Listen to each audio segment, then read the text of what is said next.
Yeah, it's been crazy because I've been doing it since I was 11, and really, yeah. So now I'm 23, and so it's just like basically every year it's just gotten crazier and crazier. And I used to make $1 a day back. Well, the first few years I wasn't even making money off YouTube, but once I started making money, I was making $1 a day, and I saved up for a couple months. I bought a microphone, saved up for half a year. I got a computer, and I've just always reinvested it. And so it's like literally just all. I mean, I was like as awkward as they came. No money, no nothing, and I just basically just obsessed over YouTube every day for a decade. Are your first episodes available when you were 11 years old? No, because I had a friend when I was 13 that found my channel, and so I deleted like all the videos. I got really self-conscious. Oh no! I know, but so everything from 13 and up is there, and yeah, they're fucking terrible. That's still cool. Yeah. So what did you do when you first started? Like, what was the first idea? The very first video. Weirdly enough, I played this stupid game and some hacker like killed my base when I was 11, and so I uploaded it, and my first video got 20,000 views like instantly because it was like all the people that played the game was like, oh shit, you can hack in this game. It's a game called Battle Pirates. I guarantee you no one listening. What is it called? Battle Pirates. No one here has ever heard of it. Battle Pirates. It was, Battle Pirates. Yeah, it was a really small game, but I uploaded that and I got 20,000 views. And that was probably the best thing that could have ever happened to me because then I was hooked from day one. Literally, like most people, it takes hundreds of videos before you get like one view. And somehow the very first video I uploaded at 11 got like 20,000 views. And then I was just like, oh, I fell in love. And I've been hooked ever since. Wow. So it was kind of almost by accident. Essentially, yeah. It was that. And then because this was way before YouTube was even a thing. Like, right. You know, no one was really a YouTuber. Hardly anyone made money. When did YouTube first when did it launch? Like 2006 or whatever. Yeah, YouTube was a 7. thing, but like the partner program wasn't really a thing. No one Right. was making money. Right. And it was definitely back before it was cool. Like when I was doing YouTube when I was 14 and 15, like now, you know, it's cool if you want to be a YouTuber in high school or middle Yeah. school. Back then, like no one gave a fuck. You know what I mean? It was like you're just worried they would try to play your videos in class or make fun of you or stuff like that for it.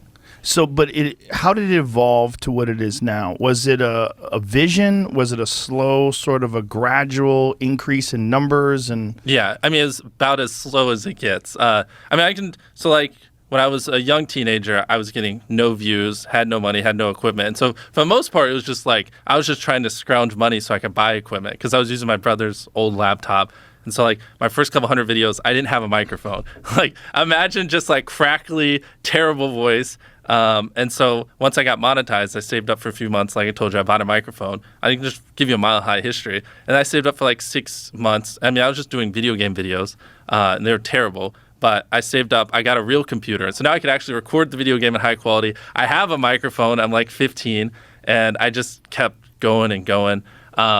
Trying to figure out like what are some of like the hot spots. Like essentially up until 18 I had been doing YouTube pretty religiously, but I was making no money. Like this is kind of the turning point was when I graduated from high school, and my whole life I was like I want to be making enough money by the time I graduated to do this full time, and I wasn't. I was still only making a couple $100 a month. So I graduated high school and my mom was like either move out or go to a community college. And I didn't have enough money to move out, but I hated school with a passion. But she forced me to go to community college, and that was the worst thing ever. Like that made me hate life. Like borderline suicidal. I just can't stand like having to just sit there and listen to this dumb stuff and listen to some teacher read out a book. So what I did was I would act like I was going to community college, but I would just work on videos in my car and edit and stuff like that. I had straight zeros. And so now the clock had started because once my mom found out, I was screwed. were you aware of that? Like that you're running a risk? Yeah, exactly. Yeah. And so I would act like I was going to college that whole time, but I wasn't. And I didn't have enough money to move out. And that was kind of when I was just like 15 hours a day, all in. I was like, I'm fucked if this doesn't work. And I had some videos pop off. I couldn't tell you which ones, but I had a month where I made 20 grand because I just had some videos just do really, really well. And then I came home and I was like, I haven't been going to college, and I moved out the next day. My mom almost had a heart attack because she doesn't understand YouTube or anything back then, and she was like, man, this guy's gonna work at McDonald's. I wasted all this time. Like I invested 18 years, and this is what I get. Where were you living? What part of the country? North Carolina. That's where I've lived almost my whole life. And so, how does she feel now? Oh, she's great. Is she like she's beyond flabbergasted? happy. Yeah, she loves it. You know, put her in front of her friends. She loves talking about it. She obviously. Oh, great. I always knew little Jimmy was gonna be a success. No, she doesn't try to hide it. We would fight all the time. Even in high school, like, you know, I never once studied. I literally wouldn't even take my books home. Like I legit don't think I studied once all of high school at my house. And so we would fight a lot. I didn't have the best grades. And so I would just make videos, and she didn't understand it, especially because back then it was just a whole different world. Like, there wasn't really a thing as a full-time YouTuber and stuff. And so it was a lot of arguments, a lot of drama, but ended up working out. She's happy. The thing is, it's like nobody saw this coming, right? So you can't blame her. Oh, dude, especially me in like the middle of North Carolina in a small town. I had like horrible acne. I'm especially back then, really awkward. It's like no one, like people would have bet $1 million that I wouldn't be a YouTuber. You know, it makes no sense. But I just like, I have, hyper obsession and I love this. And, you give it enough time, anyone can solve it. Well, there's a lesson in that for people, really. Like to just, if you do have a hyper obsession to something, there's a lot of people that think that because they're bad at school or because they're not interested in school, that they're destined to be a loser. Yeah. And that's not true. You can, the problem is school is too rigid. Like regular public school system, sit down, underpaid teacher, disinterested, not really connected with the work. You're not connected with it. You just can't wait to go home and do what you like to do. Exactly. And you get this thought in your head like, oh my God, I'm going to be a loser. I mean, that's how I was when I was in high school. I thought I was going to be a loser. Well, and you take it a step further because I thought, especially if you're like extremely passionate about something at a young age, where most kids aren't, then it's more exacerbated that it's like, I didn't talk to anyone. I hardly had any friends because I was so obsessed with YouTube. As back then, just no one cared. So it's like I thought I was just like, just didn't even know how to speak. Like literally, I just couldn't hold a conversation with a single person because people would just tell me all you talk about is YouTube, and I would try to talk about something else. But back then, I was so hyper obsessed, and I literally just didn't know how to. But what were you obsessed about? Were you obsessed about other channels, your channel? Everything from like learning how to editing, the pacing of the videos, like ideas, what's going viral, what's trending, what's hot. Especially back then, I had no idea what worked. I mean, I had to like self-teach myself everything, even frame rate on cameras, coloring of the video, just stuff like that. And how did you learn? Did you learn from YouTube? Yeah, well, so like YouTube videos and tutorials or something? Most of my growth came actually after I graduated high school. Basically what I did was I somehow found these other like 4 lunatics. 3 of us were college dropouts, 1 was a high school dropout, and 1, I don't know, he just like quit his job. We were all super small YouTubers, and we basically talked every day for 1,000 days in a row and did nothing but just like hyper study, like what makes a good video, what makes a good thumbnail, what's good pacing, like how to go viral. And we'd just call it like daily masterminds. We would just get on Skype every morning, and like some days like I'd get on Skype at 7 a.m. and I'd be in the call until like 10 p.m. and then I'd go to bed, I'd wake up and I'd do it again.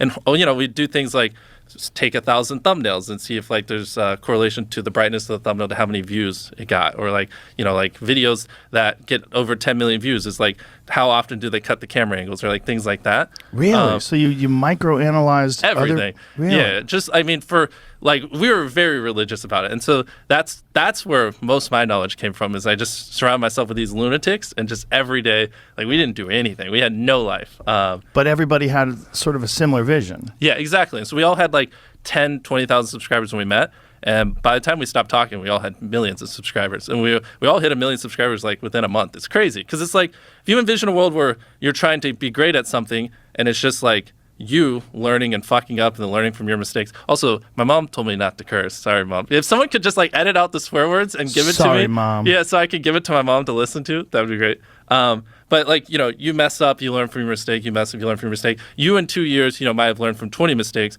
Or if you have like 4 other people who are also messing up, and when they learn from the mistake, they teach you what they learn. Stuff like that. Hypothetically, you 2 years down the road have learned like 5 times more of the amount of stuff. So it just like helps you grow exponentially way quicker, if that makes any sense. It does. It does. So but it's interesting that you thought about it that way in sort of a systematic approach. Like exactly. So it's not dumb luck.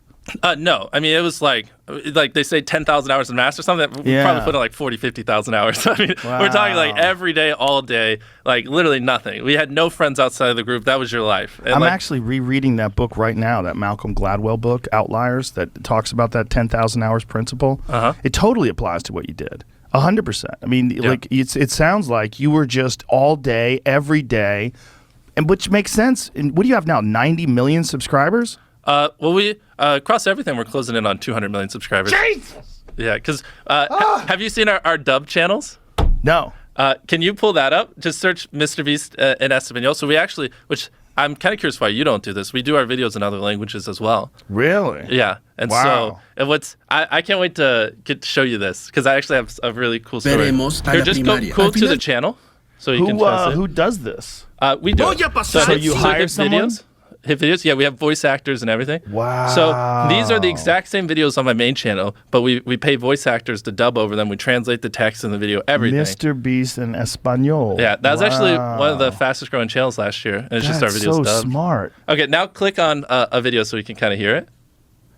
Hoy, mis amigos y yo volveremos a la primaria. Al final de la clase haremos un examen de 10 preguntas y si te equivocas en más de dos, so we can see the comments. It's all in Spanish, like.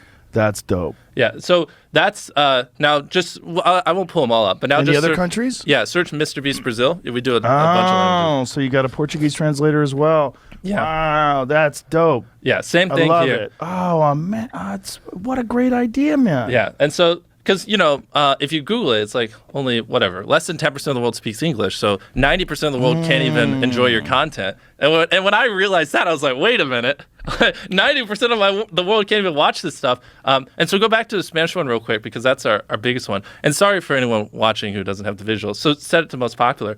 We just started doing this 6 months ago, and it's crazy how viral some of these videos are going. Wow, 51 million. Yeah. And the problem with me is I don't know if someone's going to translate if they're going to say exactly what I said. Well, you have quality control. So we have before a video gets uploaded, we have 3 different people who basically write the transcript, and then if the words don't line up on all 3, then let me think about the process. We have something like that because I was worried about that as well. I think we take the original transcript and then we have it dubbed, and then after stuff we have 2 different people write out, and if it doesn't line up with the original, then there's it's a red flag, and then we look at it. Interesting. Yeah, we built some system where I don't have to worry about that. And the final point is, in Spanish, the guy who does my dubs is the same guy who dubs Spider-Man. We managed to convince him. So a lot of those comments are like, why does he sound like Spider-Man? Or is MrBeast Spider-Man?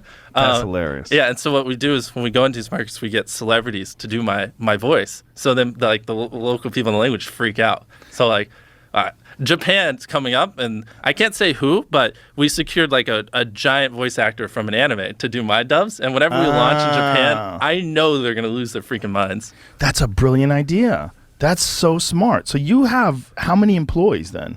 Across everything, over 100. I don't know. It's been wow. Yeah. And what are you, 23? Yeah. That's crazy. Yeah, it's wild. I think I just had the blessing of finding what I loved at a young age. So, because to get to this level, it takes, a decade. Most people don't find what they love till their young 20s, so they'd be where I'm at in their 30s. Yeah. I just lucked out and found it when I was really young. It's that, but it's also your vision. The fact, one of the things that I was really impressed by when I started looking into you after my daughter introduced me is that you invest so much money into the show. All the money I make. I don't. Why do I need money? So you don't go crazy? You don't have a Ferrari or anything nuts? No. I think living your life chasing a nicer car and a bigger and bigger box to live in is kind of a dumb way to go about life. Yeah. Yeah. So I actually, funny enough, I lived in a super below average home, and I kind of learned why famous people don't live in below average homes, because someone broke in, stole everything I owned. So I had to get a little nicer house for security reasons. But before I was robbed, my place was a little duplex, $700 a month. You get a roommate's 360 split. Right. Yeah, and just drive a normal car. Well, now I drive a Tesla just because of the getting off of gas and stuff like that. But yeah.